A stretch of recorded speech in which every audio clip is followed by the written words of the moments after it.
This is Los Angeles. Our Lady, the Queen of the Angels, as the Spaniards named her. The fastest growing city in the nation. It's been called a bunch of suburbs in search of a city. And it's been called the glamour capital of the world. A mecca for tourists. A stopover for transients. A target for gangsters. A haven for those fleeing from winter. A home for the hardworking. It is a city holding the hopes and dreams of over 2 million people. It sprawls out horizontally over 452 square miles of valleys and upland, of foothills and beaches. Because of that vast area, and because of a population made up of people from every state in the Union, Los Angeles is the largest police beat in the country, and one of the toughest. We're going to take you into the city hall where police headquarters are located.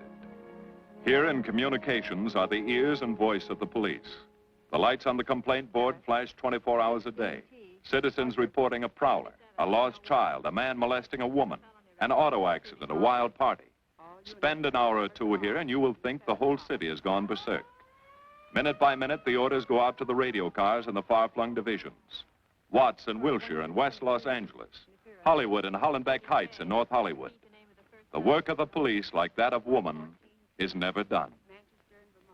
This is the case history of a killer, taken from the files of the Detective Division.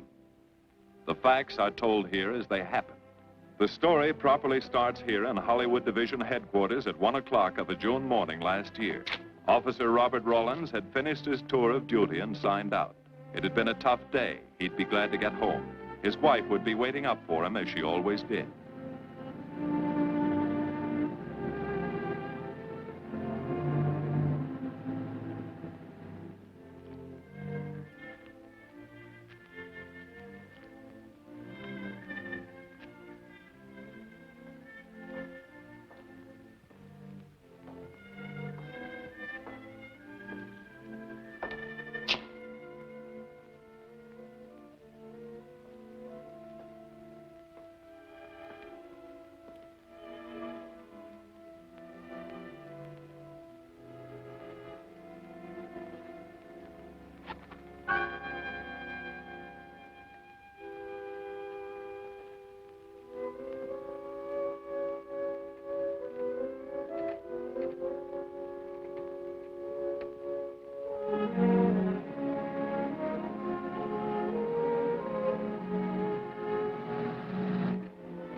Hey, fella. Come here. What were you doing back at that radio shop? Just looking. I was on my way home. Live around here? Yeah, a couple blocks down. Let me see some identification. Sure. Yeah, I guess I forgot my wallet. Look, lad, I've got to see some identification. How about my Army discharge? I got it right here.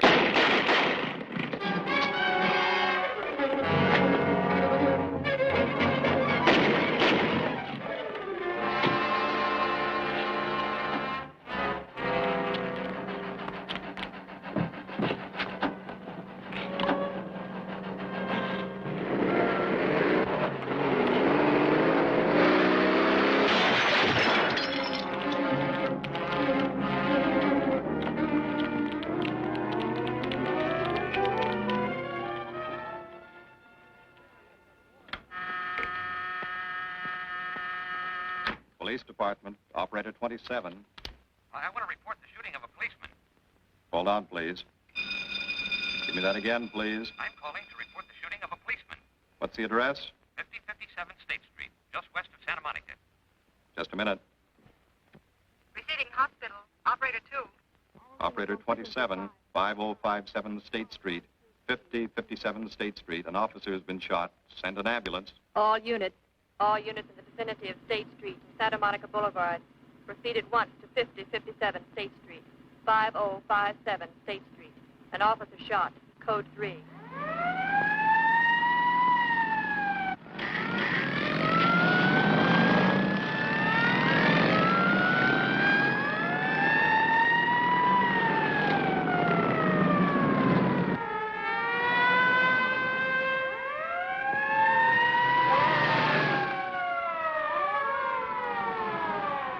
K to Control 1. Control 1 to 80K. Go ahead. This is Breen. Instruct homicide to throw out a dragnet and pick up all suspicious characters in the area of the shooting. Also notify Sergeants Marty Brennan and Chuck Jones to report to me at the scene of the crime. Control 1 to 80K. Roger.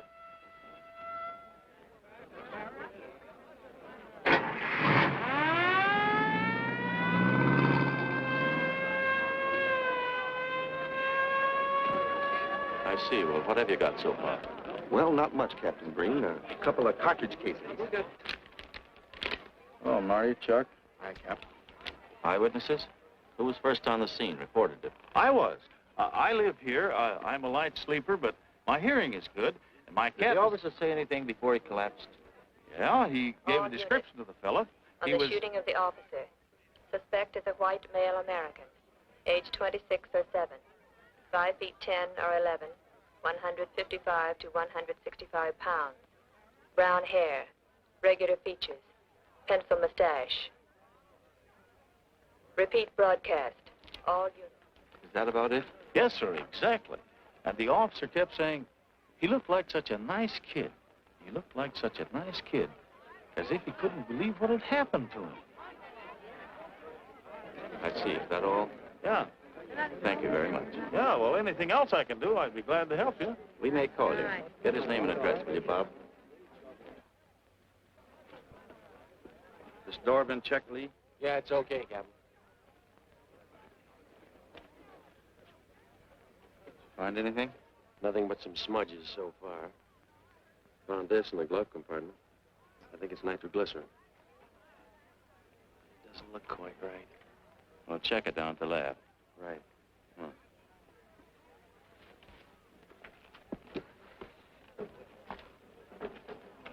Open this up, Joe. No key, Captain. Well, pry it open. Give me that bar, Frank.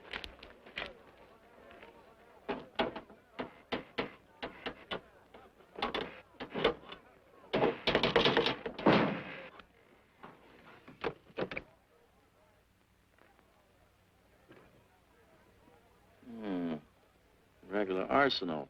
Yeah, get a load of that. What is it? I don't know. It looks like some kind of an electrical device. United States Navy. It's either stolen or war surplus. Send all this stuff down to the lab and check the serial number on that Navy equipment. Yes, sir. Captain Breen. We found these in the weeds over by the radio store. What do you got? A pair of cloth gloves, Captain. Well, he thought of everything, didn't he? All right, give them to one of the technicians. Yes, sir. Marty, you and Chuck come along with me. Let's go downtown and see what they picked up in the dragnet. Right.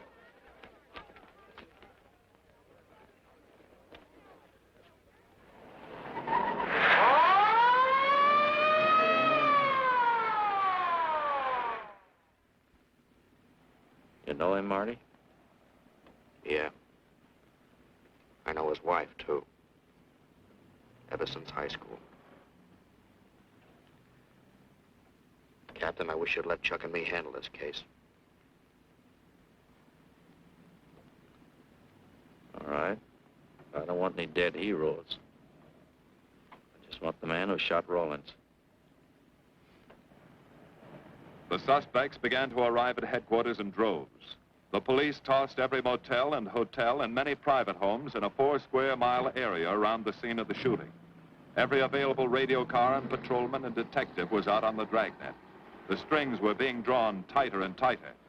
Many a man returning from a date or a late party or a poker game surprisingly found himself in a squad car, its sirens screaming as it brought him to the detective bureau. The dragnet gathered in some strange fish, and many ordinary ones. All the rest of that night, the detectives probed, needled, questioned, quizzed. Everything was checked. Fingerprints, names, addresses, stories. Every fish in the net was examined. Most of them thrown back into the sea, not worth keeping. Except a few parole violators and slightly shady characters whose stories needed a lot of verifying. I wasn't prowling no cards. Just taking a walk, you know, getting in condition. You were running when the radio car picked you up. Yeah? Maybe that's why the guys call me Punchy. He's got a point there. 2 felony convictions, no warrant, no warrant. He's on parole. Book him, violation of parole. Let's have the next one, Joe. What were you doing in that vacant lot? The vacant lot. Lot? What were you doing in it at that time of night? Niệm của mình cũng to lo, ngồi ấy siêu nổi là ngồi ấy 30 cái nền bị lục dưới lại của ngồi sinh thành nghĩa, ngồi thành ca thì giờ ngồi từ lừa đảo sang gì ấy. You say your name is Ralph Henderson. So what? Well, you know, it's a funny thing, Ralph. There's a guy around this town that's been wearing your fingerprints. Only his name is Pete Hannon. Okay. So I'm dead. So what's one more confession in my life? Now you're talking, Hannon. Okay, Andy. Oh, Harry. What have we got here? Oh, some robbery suspects. Candidates for San Quentin. Handsome here is the big shot. He runs the outfit. Have a gander at his record. Car theft, escape from reform school, robbery, assault with a deadly weapon. Not bad. Look at the heater we found on him. German Luger, fully loaded. Redhead here tried to carve up one of the arresting officers with this pretty toy. Nice boys. By dawn, many minor wrongdoings had been uncovered, and a few incipient felonies. The checking of the suspects had been thorough, painstaking, and tedious. But all the work was for nothing. The man who had shot Officer Rollins was not among them. He remained no more than a description, a shadow of a man, mysterious, elusive, deadly, hidden away somewhere in the vast city. As for Rollins himself, he couldn't help. He was in a coma at receiving hospital. Mrs. Rollins waited out the long, tense hours while her husband fought to live. Many another officer's wife had so waited. Many another will. The word came shortly after sunup.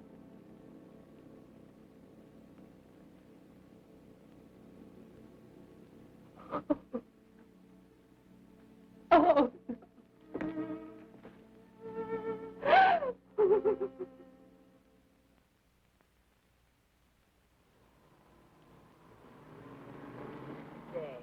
A white male American, 26 or 7, 5 feet 10 or 11, 155 to 165 pounds, brown hair, regular features, pencil mustache.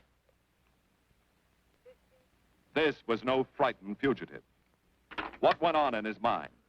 Why had he set his hand against his fellow men, taken the life of another, of a stranger, of a man who was merely doing his duty?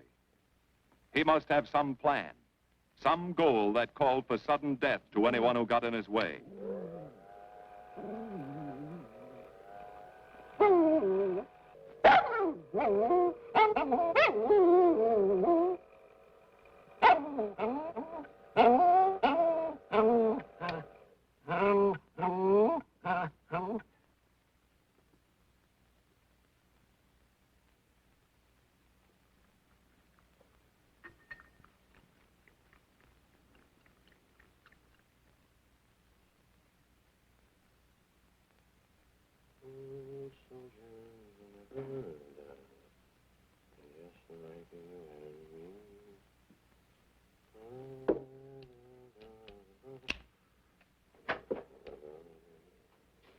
Good morning, boys.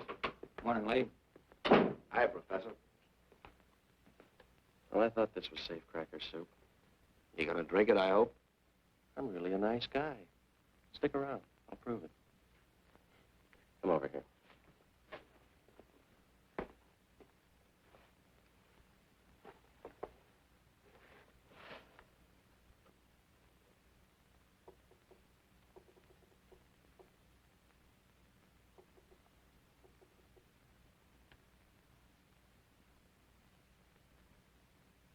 Hold this for me, will you, Chuck?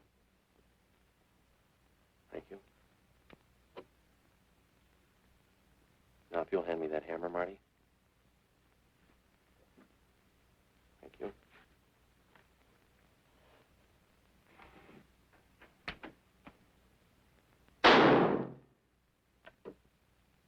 Yeah. Nitroglycerin. I didn't ask for a collection of fingers, just fingerprints. All those nice fingerprints on the car belong to the man it was stolen from, Cap. Nothing on the guns or picklocks? Not even an interesting smudge. The gloves? Common type, worn by undertakers. I'll check on them. They won't show anything. What did your scientific test show? A couple of little things.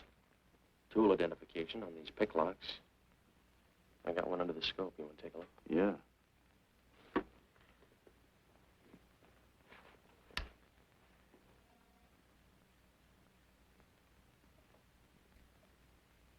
Take a look. I see. Well, it seems to tie the tool up with the lock.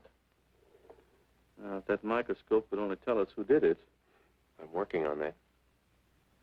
No, only an amateur would carry that liquid dynamite in a car. This boy's no amateur. Took the precaution of desensitizing it so it'll take normal shock. Took a lot of other precautions, too. No fingerprints, no identification, nothing definite. Except he's scientific. Knows electricity. Is inventive. Yeah. I'm happy on the trigger.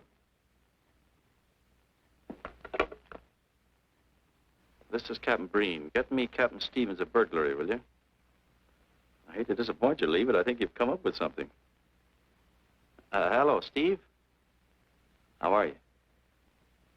Did your daughter's marriage come off all right? Good. Look, Steve, on those burglaries of electrical equipment lately, were there any where picklocks were used to gain entry? Good. Well, let me know if there's another report of one, will you? I've got an idea the Rawlins killer may be tied in with those. Fine. And give my regards to the newlyweds, too. So long, Steve. Well, what are you waiting for? You've got a job, haven't you? Get going. Yeah, let's go, Junior. Hold this for me, will you, Lee? Thanks.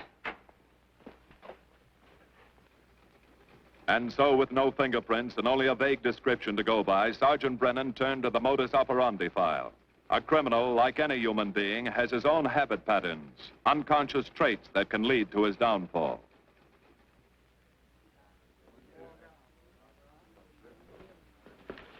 Well, they are, Junior. List of burglars who use picklocks for entry. Oh, great. This narrows it down to just a couple of hundred suspects in this area. Give me a match, will you? That may not be so bad. This guy's improved on the system. Maybe he's left his trademark on some other job. Well, here we go, legging it all over town, asking a million questions. What you paid for, isn't it? Am I paid to associate with you, too, Junior? You could do worse. Not this year. Come on.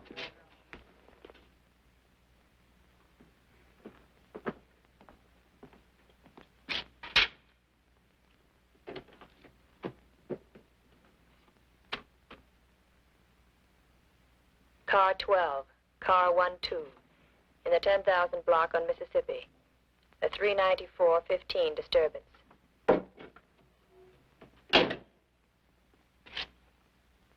Car 80K, code 1.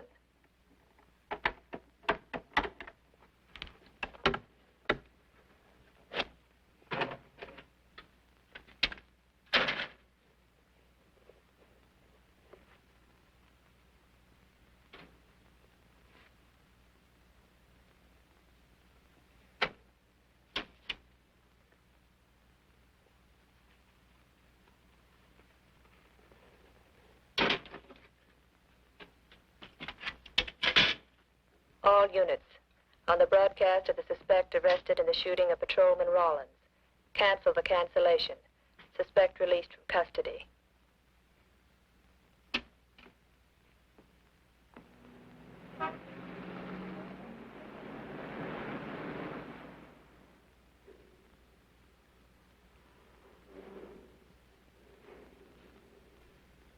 Oh, hello, Mr. Martin. You find Mr. Reeves in the machine shop.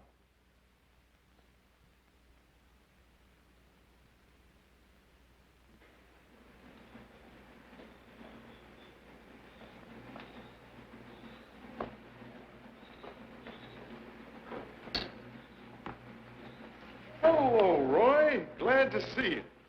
How are you, Mr. Reeves? Hi. I was hoping you'd drop in. I wanted to thank you for showing us how to handle that repair job. Helped a lot.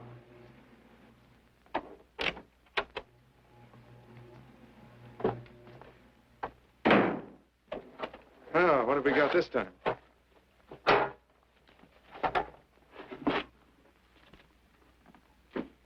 Silvergraph.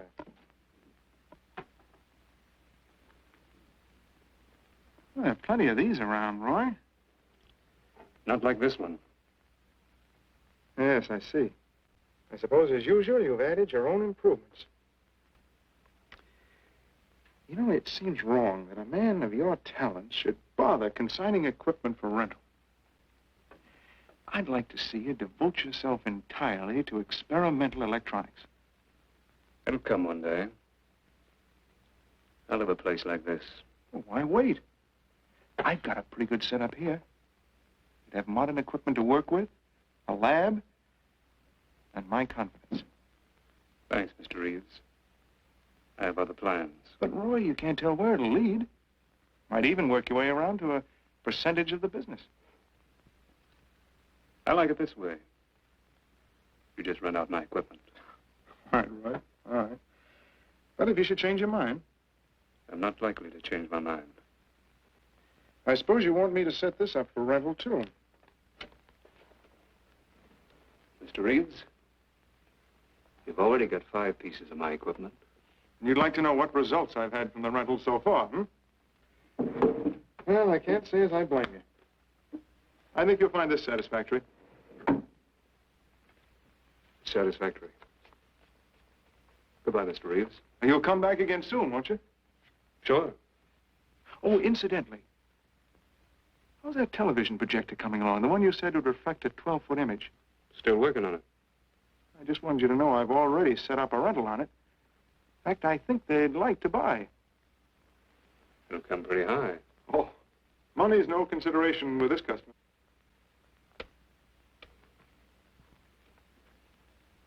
Tell him he can pick it up tomorrow. I thought you said it wasn't finished yet. It'll be finished.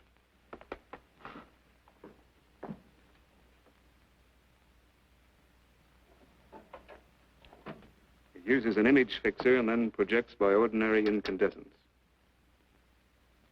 Roy, this is the best television projector I've ever seen. Let's hope that your customer thinks so. He will. Yes? Send him right in, Charlotte.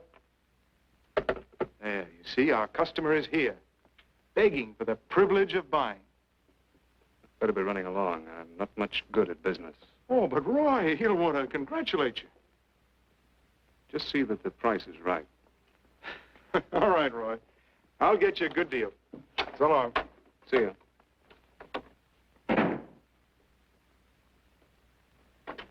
Well, Mr. Dunning, come in. Isn't it a beauty?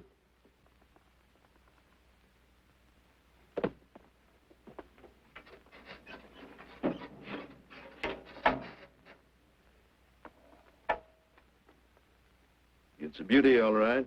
You like it? I certainly do like it. You see, it's mine. What do you mean? Let me have the police. I built it. Spent years on it. Oh, you must be crazy. Roy built this machine himself. Your friend's a crook, Paul. You've been taken in. Hello? Give me the burglary detail.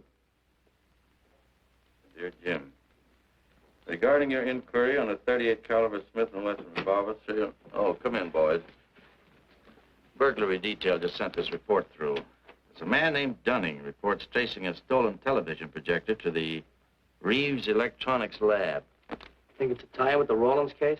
Well, take a look at this fellow Reeves and see what gives. I'll notify burglary. We're following up on it. Right. Come on, Junior. What else did he place with you for rental? Oh, a number of things. All war surplus that he bought on his veterans rating. Oh, is this more of his equipment? Yes. Yes, he left it here on consignment. I'm sure that Roy can explain everything. Well, maybe he can, Mr. Reeves, if you'll tell us where he lives. But I don't know. Mr. Martin's on the phone, sir. I'd better talk to him. I think so, Mr. Reeves.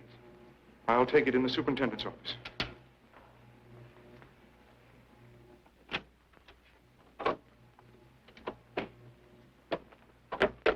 Tell him that you sold the set, and his money's waiting for him here. Find out what time he's coming by. Put Mr. Martin on.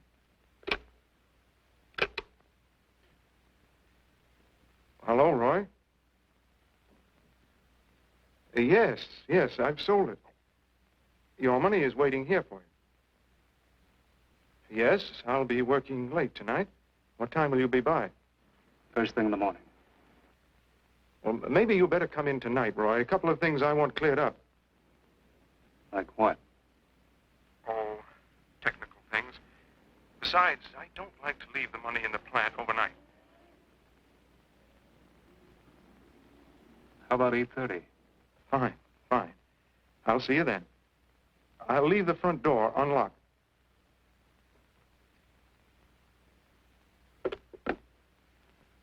You'll be here at 8:30.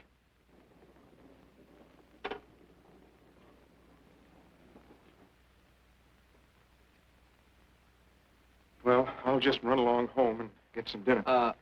We'd like you to stay too, Mr. Reeves. Why? For company. You want to cooperate, don't you, Mr. Reeves? Certainly. Good. Now, you just wait in your office. We'll be around. Very well. This way, gentlemen.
Reeves. Is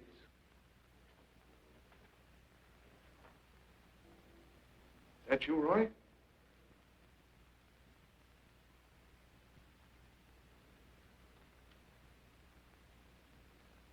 Go outside and block that alley door.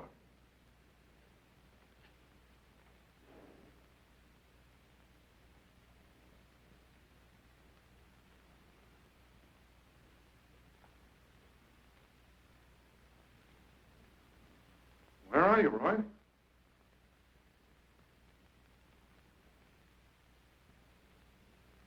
Who's in here? No one. I'm alone.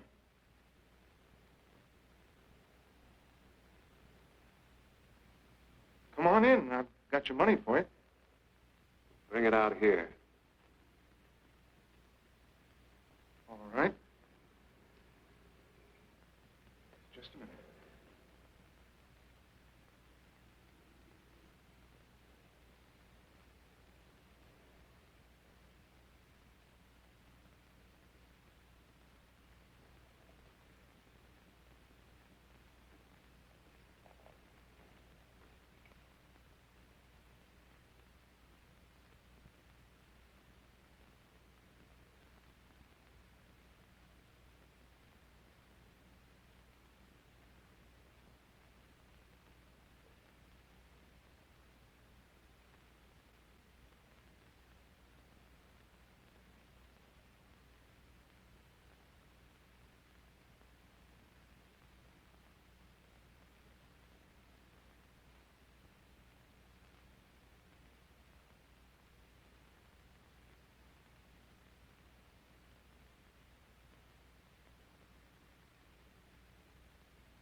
No.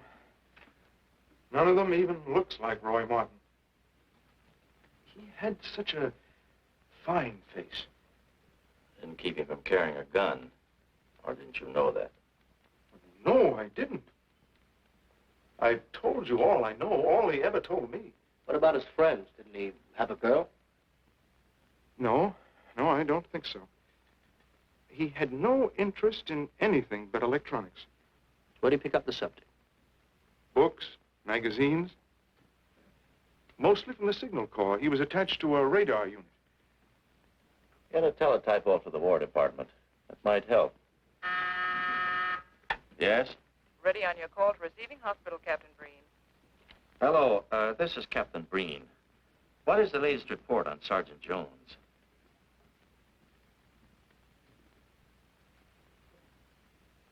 I see.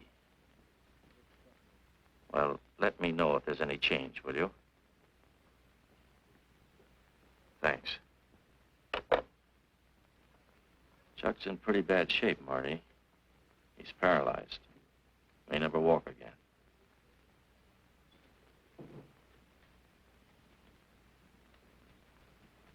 Oh, I'm sorry. It's funny that Martin showed up at 7 when he told you he wouldn't be there till 8:30. I don't know why. Except he was always unpredictable. I'll tell you why. Because you warned him. That's why he came early. That's why he came in the back way. But you heard me tell him the front door would be open. And the key didn't let him in the back way? He must have had one made. Why don't you tell us the truth? Marty.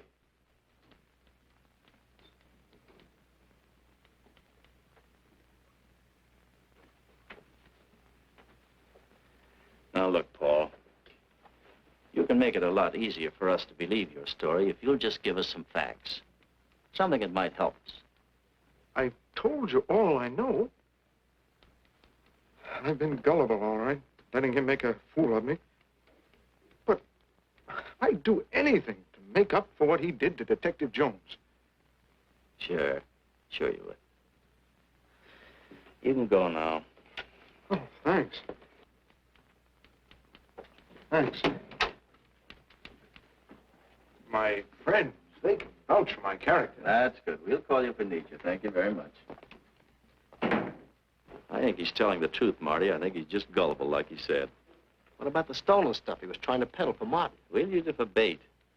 Maybe Martin will come back for it. Then we can ask him. Here. Nevertheless, I want a 24-hour tail put on Reeves, and I want a watch on his home and his factory. Right. You can keep those. Okay, Captain.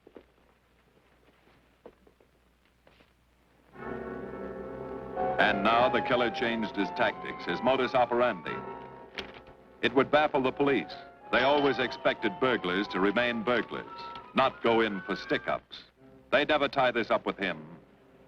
So wearing a variety of disguises, coming and going like a shadow, ready to kill if cornered, he struck the bottle stores in a one-man blitz that had the robbery detail dizzy.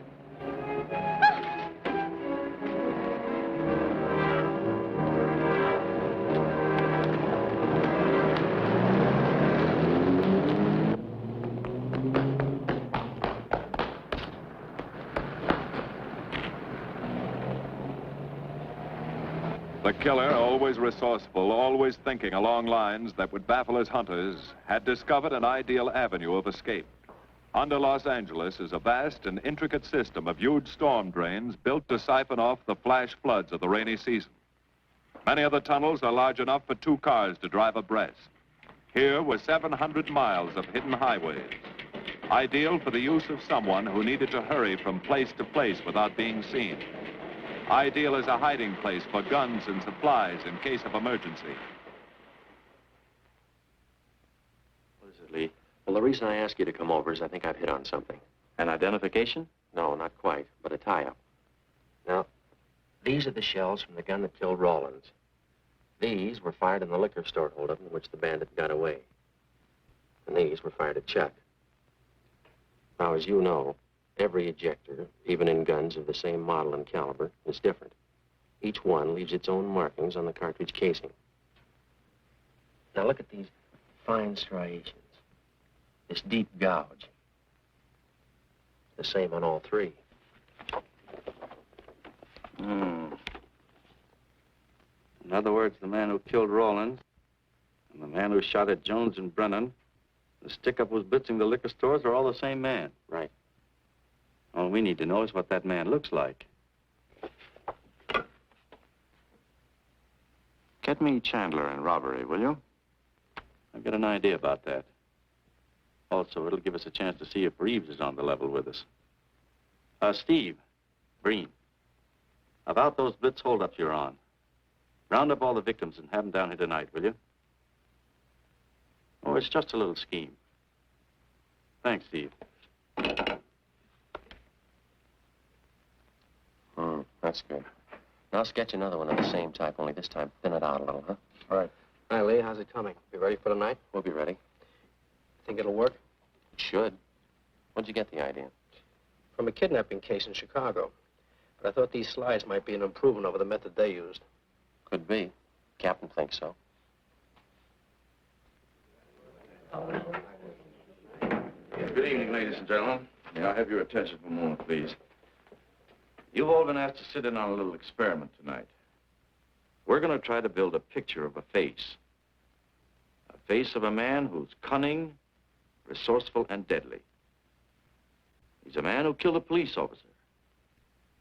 Now, some of you he held up at the point of a gun. You may have seen his face, remembered something about it. And we want you to tell us exactly what you remembered. Whether it's his hair, eyes, nose, or mouth. And we're going to try to put those pieces together so that they add up into a picture of the face of the man we want. Now, you can see how we're depending on you. Right? Now, first, we're going to concentrate on the type of hair our man had. And if the picture looks anything like his hair, I want you to speak right up. All right, the first slide, Lee.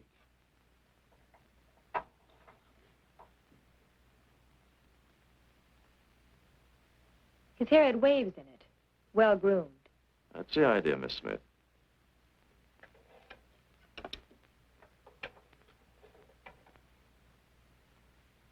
Is that any closer?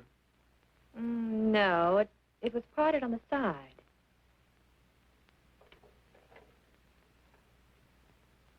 Oh, that's more like it, except it was thicker.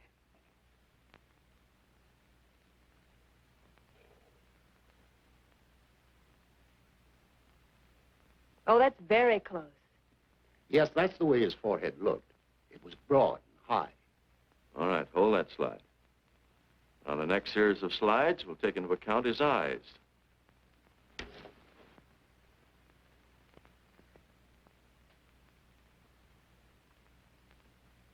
Oh, 1 minute, please. Wait, 1 minute. His eyes were a little like that. Maybe a little smaller, like beads. Go on, Lee.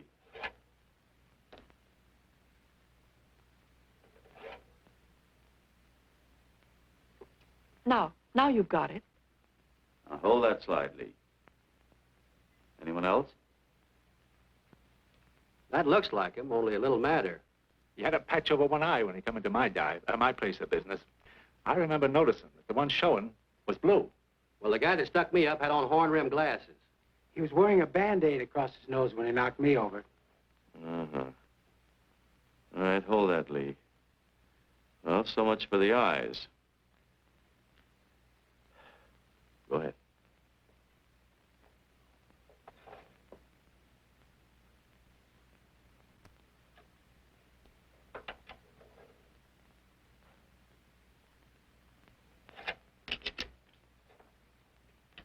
Señor Capitán. Yes, Miss Montalvo? Ay, ¿cómo se dice en inglés? A sus órdenes, señorita. Ah, qué bien. En este bandido, la nariz fue chata, como aquella, pero un poco más chata y más ancha. Like that, Captain, but more snubbed, wider. Try another one, Lee.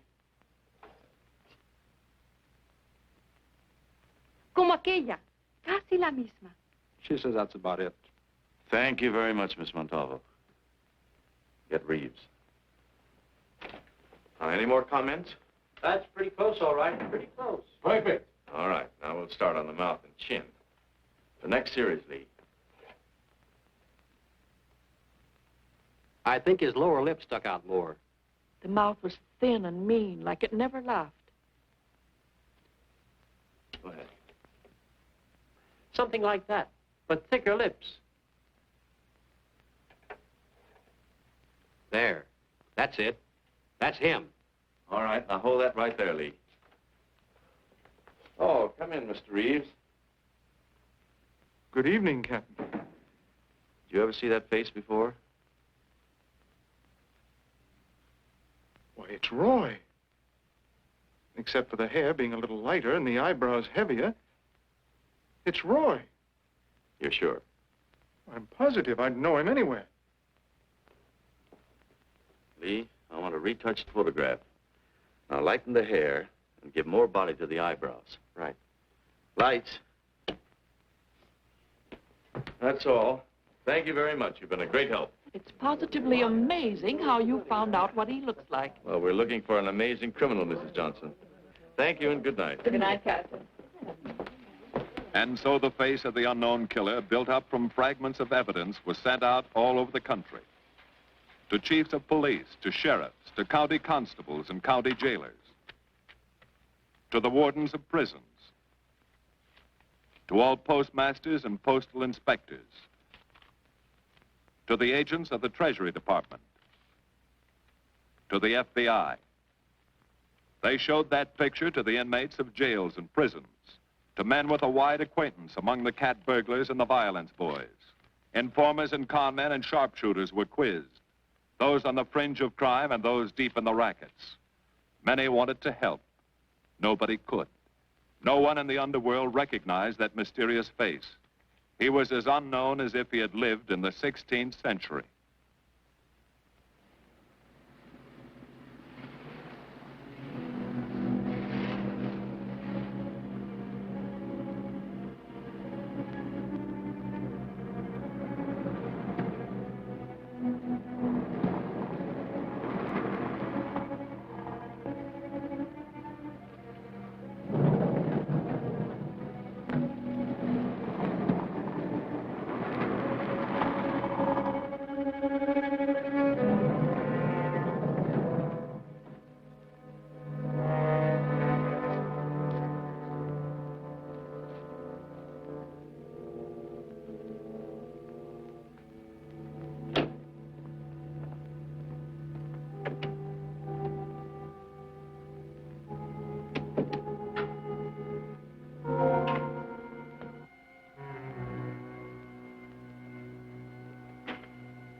Reeves. Roy. Listen carefully, Reeves. Control yourself. I know you're alone in the house. Act like you're alone. Cops are watching every move you make. The police here? They got you staked out like a muskrat hide, watching you around the clock. Here at your plant, tailing your car. Sit in that chair. Pick up 3 books.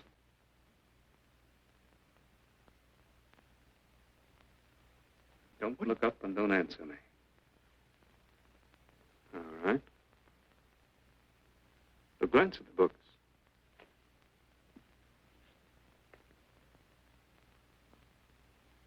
Pick one of them.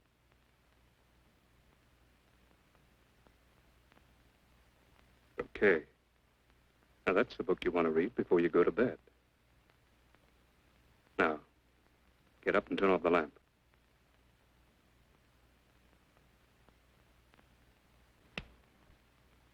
Come here. Come here.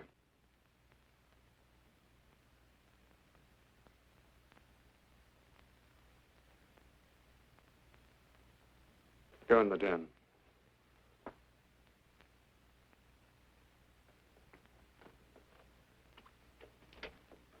Pull those drapes tight.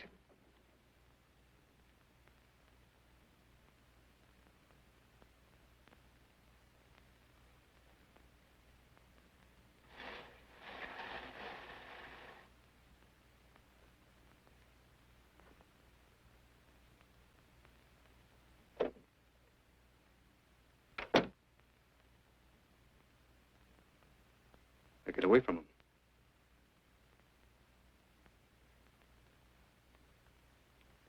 What do the cops know about me?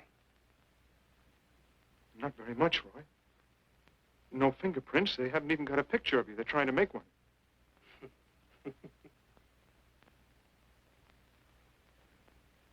How much cash you got in the house? None. I never keep any cash in the house. It isn't good business. I suppose you think it was good business letting me walk into that trap. No, Roy, no. Don't do anything you'll regret. Now, listen to me. It isn't too late. Give yourself up. Come to your senses before you kill someone else.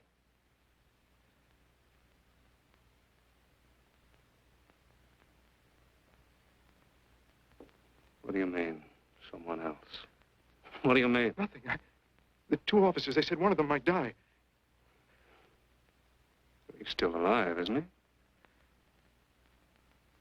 Reeves? I never thought you'd stooge for the police. You almost got me killed. Roy, you know the police are right outside. You'd never get away with it.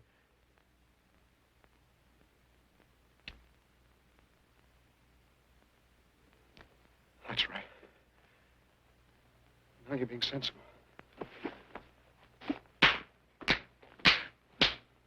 I know there's money here. Where is it? Don't worry. I'll get it.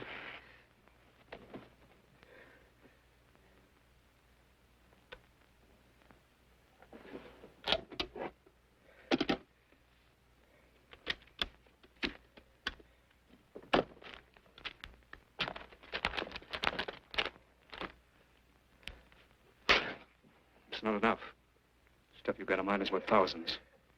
I'll get more. Get it. Keep it handy. I'll be back next week and next month. But get it and have it ready. Just give me time.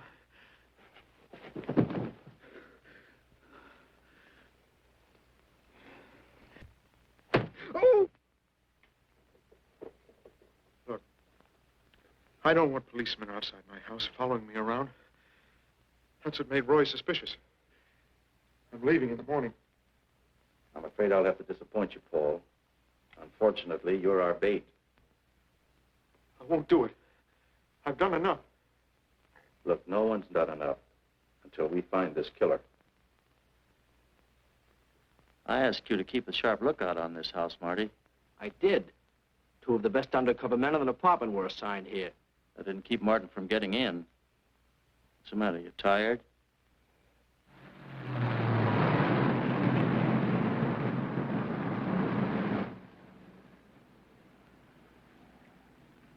You got any idea how long you've been on this case, Marty? Months. Long enough to have come up with something by this time. You know any more about the Rawlins killer than you knew the first week? Yeah. He's about the toughest nut I've ever had to crack. That's what I told the chief when he called me in this afternoon, wanted to know why the case hadn't been broken. Look, Captain. Rawlins was a friend of mine. So's Chuck. I've got a bigger stake in this than the chief knows. I'm doing everything I can. Oh, I'm afraid it's not enough, Marty. Maybe you're too close to it to see it clearly. Maybe it needs a fresh team, a new viewpoint. I think you better take a couple of weeks off, Marty. Starting tomorrow.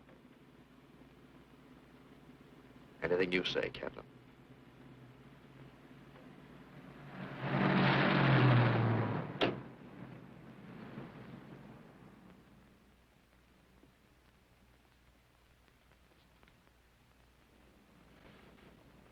Hiya, Marty. Hi, Chuck. Meet Miss Scanlon, my new bodyguard. He's the one I've been telling you about. Oh, you mean the one with the steel trap brain? How do you do? Hello. Say, this guy been behaving? After a fashion. See, she takes me out in my go-kart, puts me to bed, wakes me up, dresses me. You're perfectly capable of dressing yourself now, Mr. Jones. I'll be back in a few minutes. Well, how's it been going, Junior? Oh, pretty good, Chuck, pretty good. Is that why you're off the case? How'd you know? Breen was in to see me this morning. Oh. Suppose he also told you they put a new team on the case. He told me everything. Yeah. Let's see what his new boys dig up. Well, maybe they'll examine the facts of the case a little more carefully. What facts? That our man's sharp? That he's intelligent and works alone? That he has no record, never leaves a fingerprint, and knows every move we make? Sure, plenty of facts, only they add up to nothing. Sure, forget it. You got yourself a 10-day vacation. Go on down to the beach, get a suntan. By the time you get back, the case will be broken. Isn't that what you want? You know better than that. All I know is what I hear. You sit there batting your gums about how the old man let you down. Maybe he's trying to wake you up. He's got a funny way of showing it. There you go, flying off the handle. Always taking things for granted. I wish I could get up and boot some sense into you. He knew what this case meant to me. He still does. That's why he's trying to get you mad enough to do something about it. You don't really figure that's his idea, do you? I know it is. Ah, it's a tough case, Chuck. Not an angle, nothing to go on. You'd know what I meant if you were out working with me. I have been working with you. That's all I've had to do lately, just sit around studying what little facts we have, trying to figure out who he might be. You know the kind of a guy we're up against, then. I tell you, Chuck, this guy's a genius the way he operates. As if he were right there with us every time we go out after a lead. Oh, sure. Breen's been tipping him off just to make you look bad. Yeah, almost like that. Well, he beats us to the punch every time. There's your angle. You just hit it on the head, but you don't see it. Look, start adding. 1, he's unknown to the underworld. 2, he beats you to the punch, right? And 3, it's almost as if he were with you. Isn't that what you said?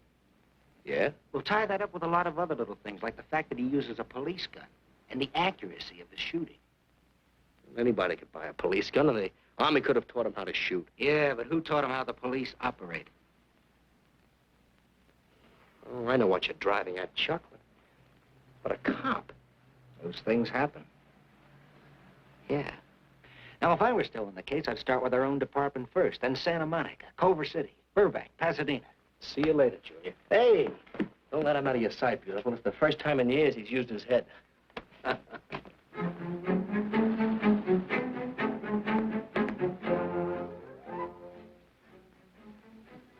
But you get a print of every mug we take. We always send L.A. a copy, Sergeant. It's personnel photos I want. You mean of our boys? That's Rollins' killer, isn't it? That's right. You've checked your own department. We did that first.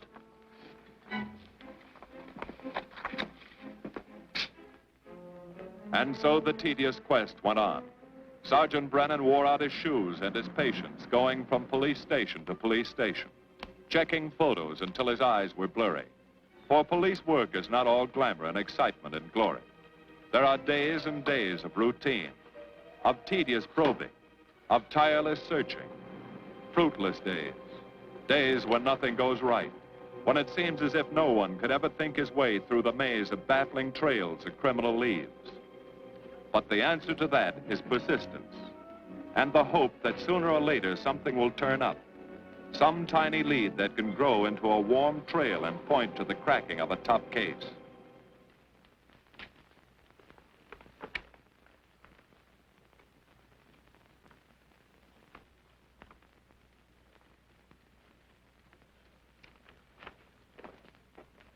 Well, that does it, boys. Can't say I'm sorry you didn't find him in here. I'd hate to think it was a cop.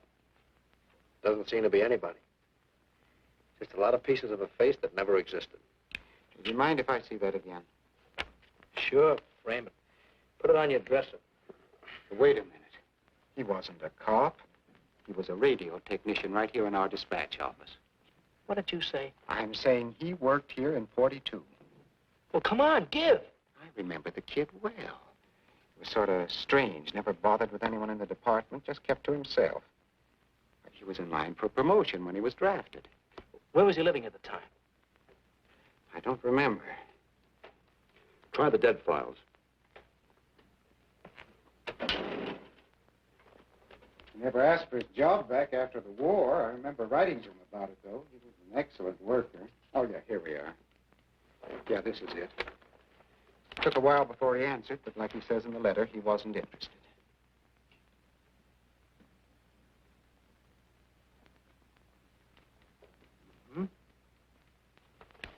Postmarked Hollywood. No return address. What do you want us to do? All the work? Oh, thanks a lot, Freddie. Remember, he was a civilian employee.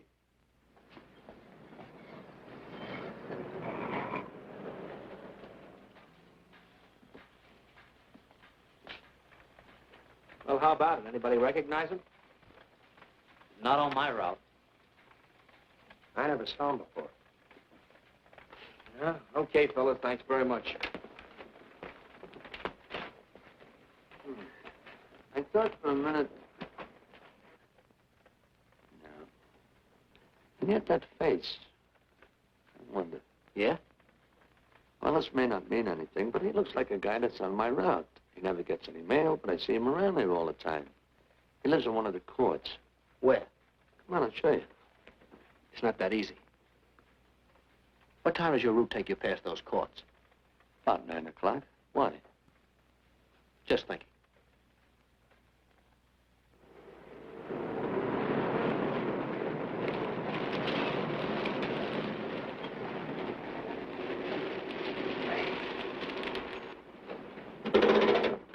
You got any chocolate milk? Sure have, buddy. Yeah. Thanks. Which apartment? Straight on back. Second in the yell. Number 7. Right. Kind of warm today, huh? Oh, it's not too bad for this time of the year.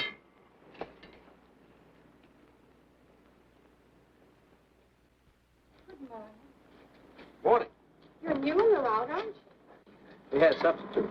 What happened to the other fellow? Sick. Oh, what's the matter with him? I don't know. I catch everything. Hear about it on the radio, and next morning I got it. Too bad. You aren't very social. The regular fellow always stops and talks to him. Sorry, lady, I'm a little late this morning. I was hoping maybe you could help me. There's something very funny going on in this court. Yeah? I was scared to go to the police with it. I thought maybe I might be poisoned. What? Yeah. Now, the manager, she's a witch. She's a what? A witch. She puts poison in my milk. Oh, I see. Look, you switch the bottles when she isn't looking, see? Drink her milk.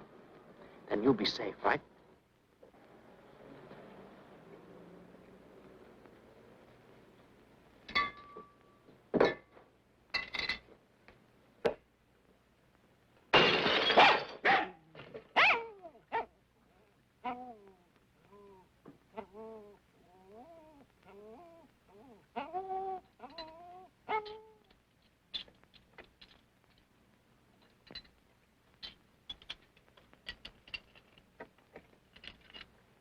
Why, I had a little accident.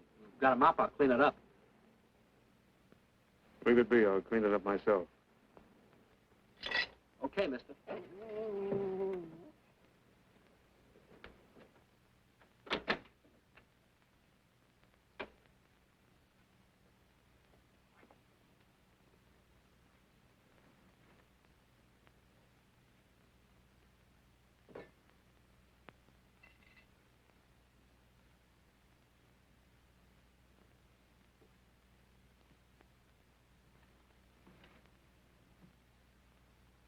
The place is called Bellevue Court. I drew this from memory, but it's pretty close. That's where he's hiding out, right there. You sure he's our man, Marty? Captain, I couldn't go wrong on that face. He's our man.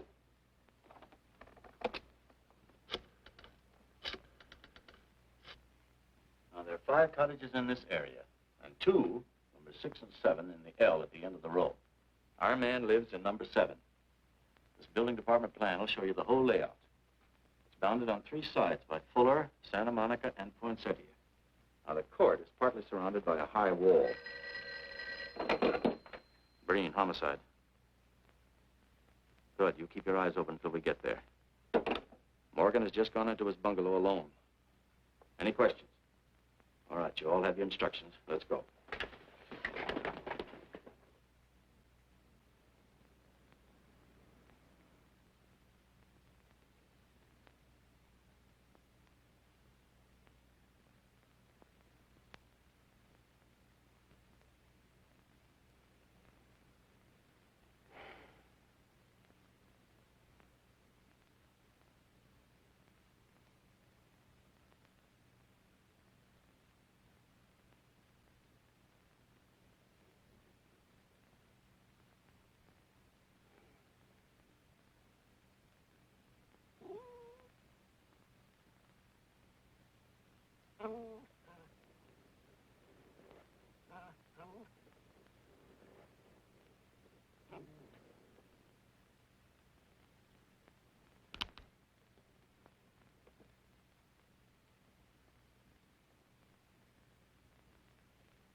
We're out on time. Wait 5 minutes. Go around and block the side entrance. Keep your lights off.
He's loose. I want a radio car in a hurry.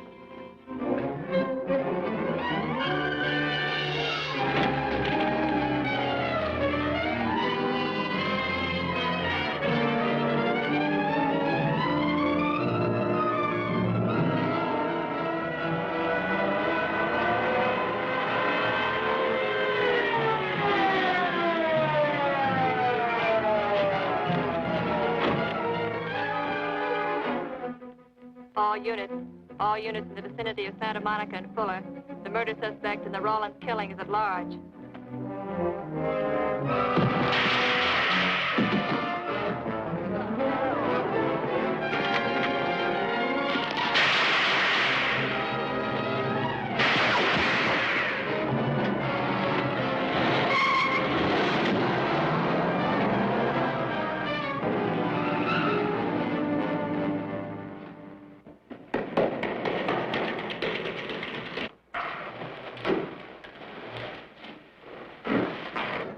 I want a map covering the storm drain system in this area. Get it and meet me at Venice and Garfield.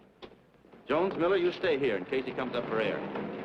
I want a man at every other drain entrance along this line. He's got to come up somewhere. Come on, Marty. You're driving.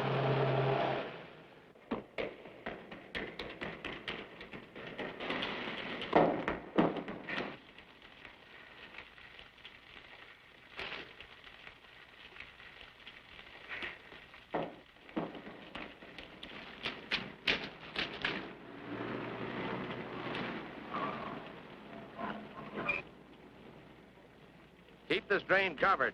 It's liable to pop out anywhere.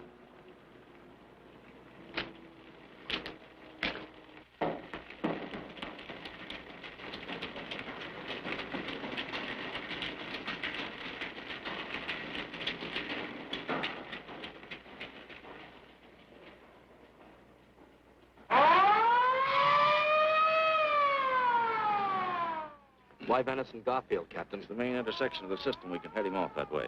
ADK to Control 1. Clear frequency 7. This is an emergency. Control 1 to all cars on frequency 7. Stand by. Control 1 to 80K. Go ahead. Notify homicide. Send the following to Venice and Garfield. 4 squads, battle lanterns, gas mask, tear gas. Urgent. This is a code 3. Control 1 to 80K. Roger.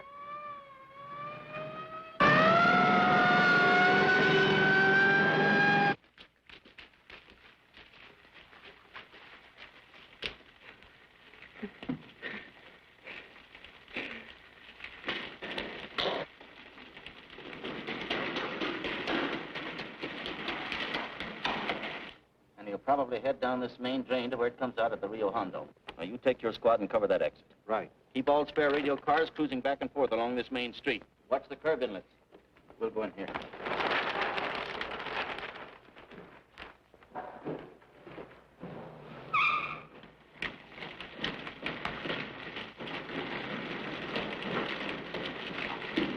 Any sign of him? No. And we've searched every foot between here and the Rio Hondo outlet. Then he must be up ahead.